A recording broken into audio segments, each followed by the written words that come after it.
নমস্কার বন্ধুরা, Bangla study channel পক্ষ থেকে আপনার জন্য একটা নতুন ভিডিও নিয়েছি। ভিডিওটাতে আছে find the value of x.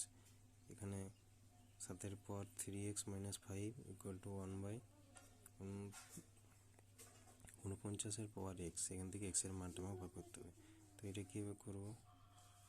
7 পর 3x, এটা ডিভাইড বাই 5, এখানে মাইনাস আছে, নিচে চলে আসবে পুরো সংখ্যাটা। 7 পর 5 =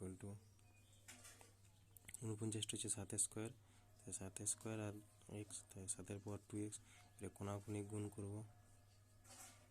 7 পর 3x ইন্টু 7 পর 2x = 7 পর 5।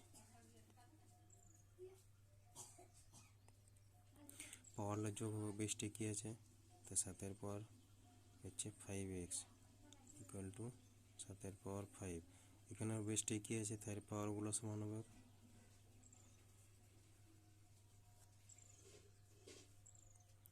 x = 5/5 = 1। x হচ্ছে 1 হচ্ছে আমার অ্যান্সার।